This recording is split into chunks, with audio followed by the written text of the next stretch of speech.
ایک ہی کہتی ہیں کہ بعض گھروں میں ایسا ہوتا ہے کہ تبرک کی روٹی بنائی جاتی ہے، 40 مرتبہ سورہ ملک پڑھتے ہیں اور کہتے ہیں اب اس کو بانٹو، اور پھر وہ ٹکیاں بنائی جاتی ہیں، 22 ٹکیاں بناتے ہیں، وہ کھلاتے پلاتے ہیں، تو کیا یہ صحیح ہے؟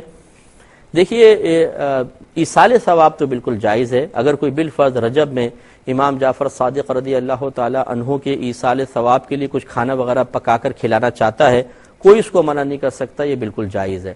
لیکن اس قسم کی قیودات لگانا کہ جی روٹی ہونی چاہیے، اس پہ 40 دفعہ یہ پڑھیں، 22 ٹکیاں ہونی چاہیے، اور مٹی کے کنڈوں میں ہی ہونا چاہیے، اور جس کمرے میں کھلائیں پکے رکھا ہو نیاز اسی کمرے میں بیٹھ کے کھائیں، یہ قیودات بے جا ہیں.